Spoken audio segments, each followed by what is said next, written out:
Everyone, good morning. কেমন আছো তোমরা সবাই? আশা করছি তোমরা সবাই খুব ভালো আছো। যে যেখানে আছো সুরকি পাই, আমরাও ভালো আছি। ত্রিপুরার ছোট্ট একটি গ্রাম থেকে আমি বান্টি তোমাদের সাথে একটা নিউ ব্লগ শেয়ার করছি। ঘুম থেকে উঠে আগে টিফিনটা শেষ করলাম, তারপর তো আর কি বরমশাই মাথা গরম করার মতো আজকে কাজ করলো। কি বলো তো, ওই যে ছোটো মাছ নিয়ে আসলো। এই ছোটো মাছ বাঁচতে গেলে যা ঝামেলা, খেতে তো ভালোই লাগে কিন্তু পরিষ্কার করতে গেলে তো অনেকটা সময় লাগে বলো। তো কী আর করবো, বর তো খেতে পছন্দ করে। তো যাই হোক, পুঁটি মাছটা কাটতে বসবো তার আগে ভাবলাম যে না, ভাতের হাঁড়িটা বসিয়ে দিই। আগে তো প্রেশার কুকারের মধ্যে রান্না করতাম, কিন্তু প্রেশার কুকারে ভাতটা নাকি খাওয়া ভালো না। ওই যে সুগার ইউরিক অ্যাসিড তোমার দাদাবার বাড়লো, তো তার জন্য বলছে যে প্রেশার কুকারে ভাতটা যেন এখন আর না করি। তো তাই জন্য হাঁড়ির মধ্যে ভাত মানে জলটা বসিয়ে চালটা ধুয়ে আমি এখন চলে আসলাম মাছটা কাটতে। তারপর না হয়ে গিয়ে এই মানে হাঁড়ির মধ্যে জলটা দিয়ে দিয়ে দেবো, চালটা দিয়ে দেবো। কী যেন উল্টো পাল্টো বকছি, ভোরের সাথে মাথা গরম করে একদম পুরো উল্টো পাল্টো বকছি। তো এই যে দেখো, এই পুঁটি মাছগুলো ছাড়াতে গেলেও কিন্তু অনেকটা সময় লাগবে। আমি না এমনিতে আমাদের মাছ কেটেই আনে, আর এমনিতে যদি একটু মানে অনেক সময় না কেটে আনে, একটু বড় সাইজের মাছ হলে তাহলে আমি ছুরি কাছি দিয়ে কিন্তু কেটে নিই, আমার কোনো অসুবিধা হয় না। কিন্তু ওই যে বটি দিয়ে বসে বসে মাছ কাটা, ওইটা যেন আমার একদম বিরক্তকর লাগে। কিন্তু কী আর করা যাবে, এই মাছগুলো বটি ছাড়া হচ্ছেও না। তো তাই কী করলাম, বটি দিয়ে মাছটি শেষ পর্যন্ত যুদ্ধ জয় করে বটি দিয়ে মাছটা কেটে উঠলাম। তারপর এদিকে দেখো খালি জল দিয়ে একবার মুছলাম, কিন্তু ঘরের মধ্যে একটা আস্তে আস্তে গন্ধ হচ্ছে। তো তার জন্য আবার দেখো একটু ফেনাইলটা দিয়ে দিলাম। যেহেতু ওই জায়গাটার মধ্যে মাছ কাটলাম, মাছের একটা গন্ধ দেখবে, একদম দূর থেকেও যেন গন্ধটা নাকে আসে। তো তার জন্য ফেনাইল দিয়ে মুছছি, যাতে মাছের গন্ধটা না থাকে। তো এই যে দেখো, এবারে আমি কিন্তু এই জায়গাটা একদম বাড়িয়ে কিন্তু জায়গাটা মুছে নিচ্ছি। আমি তো পেপার পেতেই কেটেছি, যদিও আমার বাইরে মানে পড়েনি, তো তার জন্য আর কোনো অসুবিধা হচ্ছে না। তারপর একটু ফেনাইল দিয়ে মানে একটু ভালো করে মুছে নিচ্ছি ওই যে আষ্টে গন্ধটার জন্য। আর আমার হলো গিয়ে একটু ছড়ানো ছিটানো একটু জল ছিটে গিয়ে পড়লো কি না, তাই জন্য একটু বেশ খানিকটা জায়গায় কিন্তু আমি দেখো মুছে নিয়েছি। তো যাই হোক, এই জায়গাটা তো মুছে পরিষ্কার করে নিলাম। এবারে আমি এদিকে কিন্তু আবার ওই যে পেঁয়াজ বেগুন এগুলো কেটে নিয়েছি। আজকে ছোটো মাছটা না আজকে বেগুন দিয়ে রান্না করব, আর ফোড়নে দেবো কালো জিরে আর পেঁয়াজ দিয়ে করব। তো এদিকে দেখো মাছ কেটে মাছ ধুয়েও নিয়েছি, আর এদিকে বেগুনও কেটে নিয়েছি। এবারে চলো মাছটা ঝটপট করে ভাজে বসিয়ে দিই। অত কিছু তোমাদের সাথে শেয়ার করতে পারবো না, ঘরের অনেকগুলো কাজ করে আছে, এগুলো আবার করব। তো এদিকে দেখো এই যে মাছটা এখন ভালো করে একদম কিন্তু আমি এই যে ফ্রাই করে নিচ্ছি। বেশি একটা আবার মানে কড়াও করবো না, কারণ খালি তো আর খাবো না, এটা ঝোলের মধ্যে দেবো। আর ঝোলের মধ্যে মাছ দেখবে বেশি কড়া ভেজে দিলে যেন ভালোও লাগে না। যাক, মাছটা ভেজে তারপর ঝটপট করে রান্নাটাও করে নিয়েছি। আজকে একদম একটা তরকারিই করেছি রান্নাবান্না করে। এবারে দেখো আমি গ্যাসের জানলাটা একটু পরিষ্কার করে নিচ্ছি। কাল রাত্রিবেলায় করেছিলাম চিকেন পাতুরি, সেই তো চিকেন পাতুরি করতে গিয়ে তেল ছিটে পড়লো জানলাটার মধ্যে। তো প্রত্যেক দিন তো আমি হাত দিয়ে যতটুকু নাগাল পাই পুরো মুছে নিই, কিন্তু কি বলো তো, ওই যে তোমার করতে পারিনি, এই মানে মনে হচ্ছে তেল ছিটাটা একটু বেশিই পড়েছে। কীরকম যেন একটা মুছার পরও না একটা তেল তেলে ভাব হয়ে আছে। তারপর আজকেও মাছ ভাজতে গিয়ে কী অবস্থা। তো তার জন্য পুরো জানলাটা আজকে কদিন যাবতই ভাবছি একটু পরিষ্কার করবো। এইভাবে না জানলাটা পরিষ্কার করে রাখলে ওই যে একটা খাটুনি পরে ঘন্টার পর ঘন্টা দাঁড়িয়ে রান্নার মানে কিচেনের জানলা পরিষ্কার করা, ওইটা আর হয় না। তো তাই জন্য না আমি একদম মানে 2 মাসে 3 মাস পর পর তো পুরো গ্রিল টিল শুদ্ধ পুরো জানলা পরিষ্কার করি। দেখবে পুরো ঘর যেমন তেমন, মানে গ্যাসের সামনে যে জানলাটা থাকে এটাই বেশি তেল চিটে হয়। আর এমনিতে তো বেশি নোংরা হয়েছে বলে আজকে একদম সাবান দিয়ে ভালো করে মুছে পরিষ্কার করে নিচ্ছি। তারপর আজকে তো মাছের তরকারি রান্না করে নিয়েছি, আর কালকের কিছুটা তরকারি আছে। আর তো রাত্রিবেলায় কোনো কিছু লাগলে করবো। এমনিতে তো বৃহস্পতিবার, তো কোনো সময় আমি সকালে রান্নাবান্না করে পরিষ্কার করি, আবার কোনো সময় দুপুরের দিকেও করি, রাত্রিবেলায়ও করি যদি রান্নার ইয়েটা থাকে। তো আজকে মাছের তরকারি যেহেতু আছে, তো তার জন্য আর ভাবলাম কি যে না, আমি এখনই ইয়েটা করিনি, বলতে আর তো রাত্রিবেলায় লাগবে না, করলেও একটা নিরামিষ রান্না করবো কোনো কিছু। তো তাই জন্য ভাবলাম যে না, গ্যাসটা পরিষ্কারই করে নিই। তো ভালো করে একদম সাবান দিয়ে দেখো মেজে ঘষে নিচ্ছি। আর তো সাথে নিয়েছি ওই যে কসব্রাইটটা, ওইটা দিয়ে মানে মাজা ঘষাটা করলে না একদম পুরো পরিষ্কার হয়। এত পরিমাণে তেল চিটে হয়েছে। তো সেই যে প্রত্যেক দিন মুছামাছি করলো, ওই যে কালকে ইয়েটা করলাম, এই চিকেন পাতুরিটা করলাম, তেল ছিটে এত পরিমাণে পড়েছে, কারণ লাউ পাতাটার মধ্যে জলটা নিংড়িয়ে নিয়েছি তারপরও। তো তাই জন্য আর এমনি তো কতদিন যাবত ভাবছি যে একদম পুরো গ্যাস টেস নিয়ে ভালো করে একটু পরিষ্কারটা করব, তাই করে নিচ্ছি। এভাবে করলে না আমাদেরই সুবিধা হয়। ঘন্টার পর ঘন্টা দাঁড়িয়ে যে রান্নাঘরে দাঁড়িয়ে রান্নার জায়গা পরিষ্কার করা, ওইটা আর করতে লাগে না। আর কী বলতো, যারা আমরা একার সংসার, তো সমস্ত কাজই তো একা হাতে করতে লাগে, কাটাকুটি বলো বাটাকুটি বলো রান্না বলো, আর এদিকে পুজোর কাজ, ঘর দোর ক্লিন করা গুছানো, তারপর বাইরের কাজও থাকে। তো সব কাজ যেহেতু সামলে চলতে হয়। তাই জন্য না এইভাবে সবসময় যদি একটু একটু করে রাখতে পারি তাহলে দেখবে অনেকটা কাজ কিন্তু এগিয়ে থাকে। আর আমি তো বরাবরই একটু গুছানো পরিষ্কার থাকতেই পছন্দ করি। তো তার জন্য না আমি সবসময় কিন্তু এভাবে আমার ঘরের মানে সংসারের বলতে পারো কাজগুলো একটু একটু করে রাখি। আর আমার না পরিষ্কার পরিচ্ছন্ন না থাকলে যেন ভালোই লাগে না। তো যাই হোক, জানলাটাকে ভালো করে একদম কিন্তু আমি মুছে নিয়েছি। এবারে দেখো গ্যাসটাও ভালো করে একদম মুছে নিচ্ছি। এইরকম নিট অ্যান্ড ক্লিন থাকলে দেখবে ভালো লাগে। আর আমার রান্নাঘর না তোমরা সব সময় মানে কাছ থেকে এসে দেখলেও দেখবে যে একদম পুরো ক্লিন থাকে। ওই যে একটা তেল চিটে ভাব, তেল করছে সমস্ত জায়গা মানে এরকম আমার কোনো ইয়ে নেই। আর রান্নাঘরে যাটা সমস্ত কিছু যে প্রত্যেক দিন মুছামাছি করি, ওই কাপড়গুলো আমি যখন একদম 15 দিন 20 দিন হয়ে যাবে, বেশি তেল চিটে হয়ে গেছে, তখন একসাথে গরম জল নিয়ে স্রাপ নিয়ে ভালো করে ধুয়ে দিই। তাহলে আমার রান্নাঘরের আর তেল চিটের ইয়েটা থাকে না। নাহলে তেলের কাপড়টা দিয়ে তুমি যা মুছবে তাতেই কিন্তু একটা তেলে ভাব হয়ে থাকে। তো একসাথে কতগুলো কাপড় জমলো। তো এগুলোর মধ্যে আবার দেবো ভাবছি, দেখি কাল পরশুর দিকে দিতে পারি কিনা। তো এদিকে দেখো জানলাটা পরিষ্কার করে এবারে গ্যাসটাও মুছে নিয়েছি। এবার আবার আরেকটা শুকনো কাপড় নিলাম, শুকনো কাপড়টা দিয়ে আবারও গ্যাসটা একটু দেখো মুছে নিচ্ছি। কারণ কেন বলো তো, ওই যে ভিজে হাত, তো মানে ভিজে হাত আর কাপড়গুলো ভিজে মুছাটা যেন ঠিকভাবে হচ্ছে না। তো এবারে দেখো শুকনো কাপড় দিয়ে মুছে নিয়েছি। নিয়ে এই যে দেখো আরেকটা মুছা দিলে ব্যাস একদম পুরো একদম ক্লিন চকচকে হয়ে গেছে। দেখো গ্যাস স্টোভ যখন নিরামিষ খাই তখন তো এইভাবে করি, তবে সপ্তাহে যে নিরামিষটা খাই তখন মানে একদম পুরো এরকমভাবে যে সবসময় করি এরকমভাবে না, মানে ওই যে বার্নারগুলো আর ইয়েগুলো খুলে নিই বেশ। আজকে তো জানলা সমেত পরিষ্কার করলাম, অনেকদিন যাবত এটা ময়লা হয়ে আছে বলে। আর দেখো কতটা ক্লিন হয়ে আছে, দেখো পুরো রান্নাঘরটা আমার। আর ক্লিন করলে দেখবে এমনিতে কিন্তু একটা যেন আলাদা একটা চকচকে করে, আর দেখতেও গেলাম মানে ভালো লাগে একটা। তো দেখো এই জায়গাটা তো পরিষ্কার করে নিয়েছি। এবারে চলো আমি এখন ঘরটা ঝাড় দিয়ে নিই। আর বরমশাই কিন্তু খাওয়া দাওয়া করে দোকানেও চলে গেল। তো আমার খাওয়া দাওয়া হয়নি, তো রান্নাঘরের কাজটা শেষ করিনি, তারপর গিয়ে খাওয়া দাওয়াটা করবো। আমার না ওই যে মানে ঝটপট করে খাওয়া দাওয়া, কাজ ফেলে রেখে বসে কারোর সাথে গল্প করা, খাওয়া দাওয়া করে তারপর গিয়ে ইয়ে করবো, ওইটা যেন আমার ভালো লাগে না। মানে কাজগুলো কতক্ষণে শেষ করব, কাজগুলো শেষ করে তারপর গিয়ে যেন আমি মানে খেতে বসলেও আমি একটু শান্তি পাবো। আর আমার না খেতে বসলে একটু আস্তে ধীরে খেতে লাগে। ওই যে ঝটপট করে হুটহাট করে খাওয়া দাওয়া, যেটা আমার বর করে, বরাবরই ও করে। ওর যে তাড়াহুড়োর জন্য না, কিন্তু সকালবেলা তো আচ্ছা মানলাম ওর তাড়াহুড়ো থাকে দোকানে যাওয়ার, দুপুরের দিকে কোনো সময় এখন তো দোকানেই খাবারটা নিয়ে যায় প্রায় সময়ই। বাড়িতে খেলেও দোকানে খেলেও তো একটা ঝটপট করতেই লাগবে, কখন কে কাস্টমার আসবে। রাত্রিবেলায় আসলেও এরকম করে।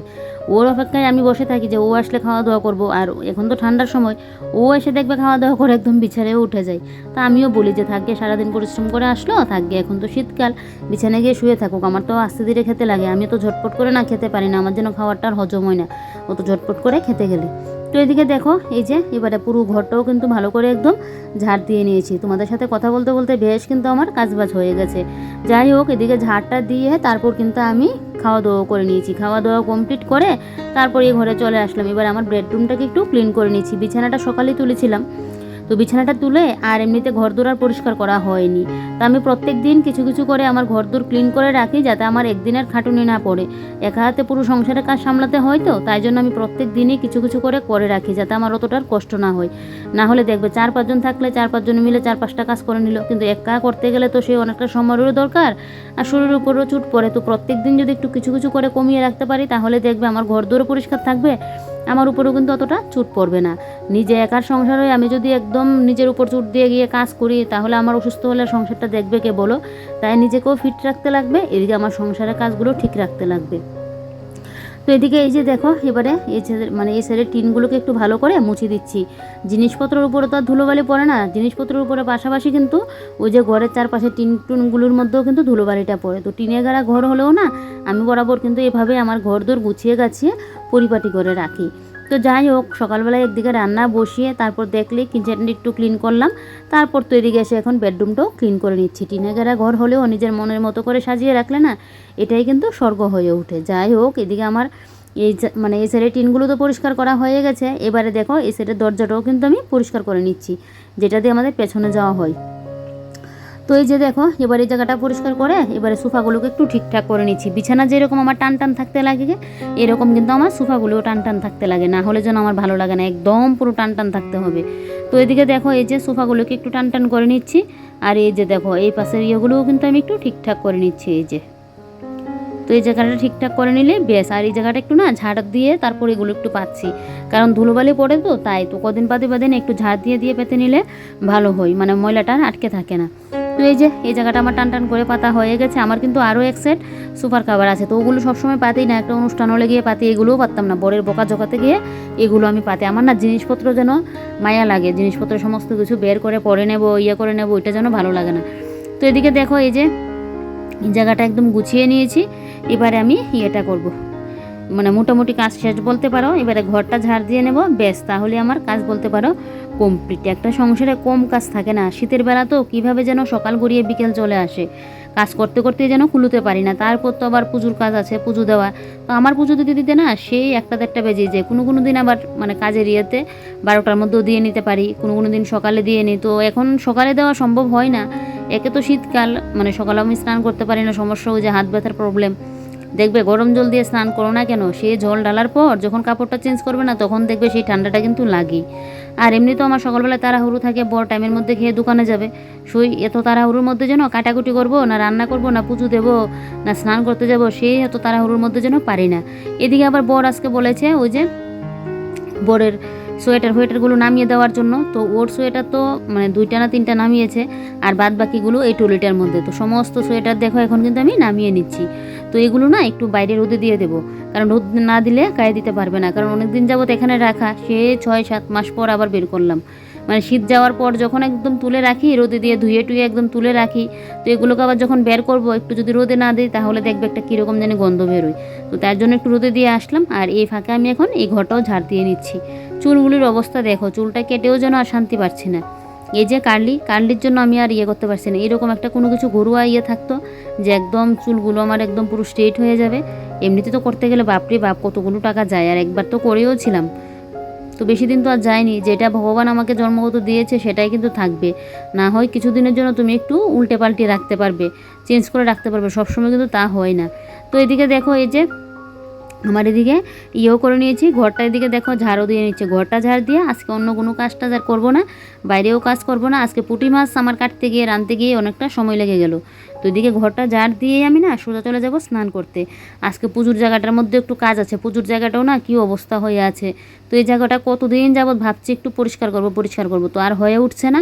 আর এদিকে আবার আজকে বৃহস্পতিবার, তো যেহেতু ঘরটা বসাবো, তো তার জন্য ভাবলাম আজকেই পরিষ্কারটা করব, কারণ ঠাকুরের ঘট একবার যদি বসিয়ে নিই না, তারপর আর মানে হয়ে ওঠে না যে ঘট একবার উঠিয়ে তারপর ঘট তো আমি একদম বৃহস্পতিবার দিনকে উঠাই, না হলে যেন ভালো লাগে না ঘরটা উঠাতে। তো তাই ভাবলাম কি যে না আজকেই ধরবো ঠাকুরের জায়গাটা। তো স্নান না করে এসে তো আর পারবো না, কারণ আমার না ওই যে রান্না বান্না করি, সমস্ত কিছু করি, স্নান না করে আসলে যেন ফ্রেশ লাগে না। আর এদিকে দেখো এই কাপড়গুলো আবার সকালবেলায় ভিজিয়েছিলাম, তো এই কাপড়গুলো একটু কেচে দিচ্ছি পরিষ্কারই। আর তোমাদের দাদাভাই সোয়েটারটা তো বেশ মানে কয়েকদিন যাবৎ শুধু পড়লো, তো বলছে আবার নাকি এটা ধুয়ে দিতে, কদিন যাবৎ পড়ে যাচ্ছে তো একলাগাতর, তাই জন্য কাপড় চোপড় হলে না তোমাদের দাদাভাই কিন্তু আমাকে কেচে দিই, কারণ আমার তো আবার হাত ব্যথার প্রবলেম, বেশি কাপড় কাচতে গেলেই না আমার হাতে ব্যথা শুরু হয়ে যায়। তো তাই জন্য অনেক সময় তোমাদের দাদাভাইও কেচে দিই। তো আজকে কম কাপড় চোপড় বলে আমি বললাম যে না আমি পারবো, আর মানে ও যখন যাবে মানে স্নানে যাবে তখনই গিয়ে আমি ভিজিয়েছিলাম, তো বেশি তো আর ময়লাই হয়নি। আর ওই নাইটিটা তো আমি এমনি ঘরে মানে বাইরে পড়ে যাই, তাই জন্য ওই নাইটিটা, তো তার জন্য তো মানে ময়লা হয়নি, আমি এমনিতে একটু কেচে দিচ্ছি। যাই হোক সোয়েটারটাকে একটু ভালো করে একটু কেচে নিচ্ছি। এই সোয়েটার তো আজকে শুকাবেই না, শীতের রোদ এমনিতেই একদম যেন চুটকিতেই চলে যায়, তার উপর শীতের রোদটা যেন আর মানে একদম কড়াও থাকে না, শীতের রোদটা কাপড় চোপড় শুকাতে গেলে না বেশ কষ্টই হয়। তো যাই হোক এদিকে দেখো এই যে কাপড়গুলো এখন কিন্তু আমি ইয়ে করে নিয়েছি, এই মানে কেচে নিয়েছি। এবারে কাপড়টাকে ধুইয়ে মেলে দিয়ে দেবো। বললাম তোমাদেরকে যে এই কাজগুলো করে আর কাজ করব না, কিন্তু কাজের কি আর শেষ আছে গো, একটার পর একটা কাজ যেন আমাদের লেগেই থাকে গৃহিণীদের, সারাদিন যে কত কাজ থাকে, তারপরেও কিন্তু নাম পাওয়া যায় না, দেখবে এত কাজ করেও। যাই হোক এদিকে চলো এবারে কাপড় চোপড়গুলো একটু ধুয়ে নিই, কাপড় চোপড়টা ধুয়ে স্নান করে আবার আসছি।